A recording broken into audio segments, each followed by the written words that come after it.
ভাগ্যে যা লেখা আছে তা হবে। তবুও আমরা নিজের মতো করে পথ আঁকি।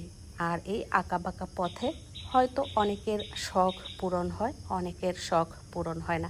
তাতে কি, চেষ্টা চালিয়ে যেতে হবে। কারণ কিছু পাওয়া হয় খুব দেরিতে, আবার কিছু পাওয়া হয় খুব তাড়াতাড়ি। আসসালামু আলাইকুম, আশা করি সবাই ভালো আছেন। আলহামদুলিল্লাহ, আমিও আপনাদের দোয়ায় ভালো আছি। হঠাৎ করে গতকাল রাতে আমরা গাজীপুর চলে আসি। আর এই গাজীপুর আসার একটাই কারণ, আপনারা অনেকেই জানেন যারা পুরনো আছেন, সবসময় আমার ভিডিও দেখেন বা আমার পোস্টগুলো দেখে থাকেন, তারা জানেন গাজীপুরে আমাদের একটা বাংলো বাড়ি হতে যাচ্ছে। সেটার এখনও অনেক কাজ বাকি আছে। তার মধ্যেও আমরা সব সময় যাওয়ার চেষ্টা করি। বিগত প্রায় 2 মাস যাবৎ আমি যেহেতু যেতে পারি না অসুস্থতার কারণে, তাই এখন আমার একটু ঘন ঘনই যাওয়া হচ্ছে। আর আমি যেখানেই যাই সেখানে যে আমার লাকড়ির চুলার রান্নার খাবার যদি পেয়ে যাই, তাহলে তো আর কোনো কথাই থাকে না।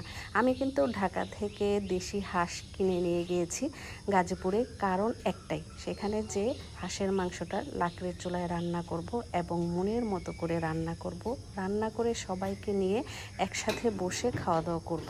তো এদিকে আমি হাঁসের মাংস রান্না করেছি, আর অন্যদিকে আপা কিন্তু মুরগির মাংসটা রান্না করেছে। আমার হাঁসের মাংস রান্নার পরপরই আপা মুরগির মাংসটা বসিয়ে দিল।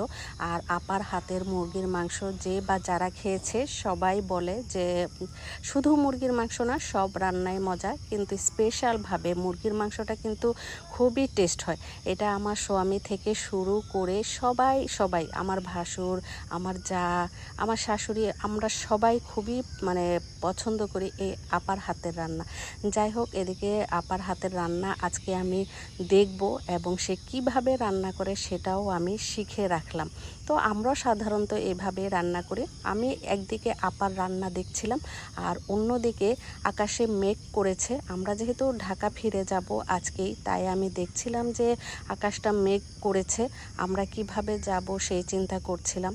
আমরা সাধারণত দুপুরে খাওয়া দাওয়া করে বিকেলে রওনা দিই, কিংবা অনেক সময় একটু দেরি হয়ে যায়, সন্ধ্যায় রওনা দিই। কিন্তু আজকে যেহেতু বৃষ্টি, তাই চিন্তা করছিলাম যে কিভাবে যাব।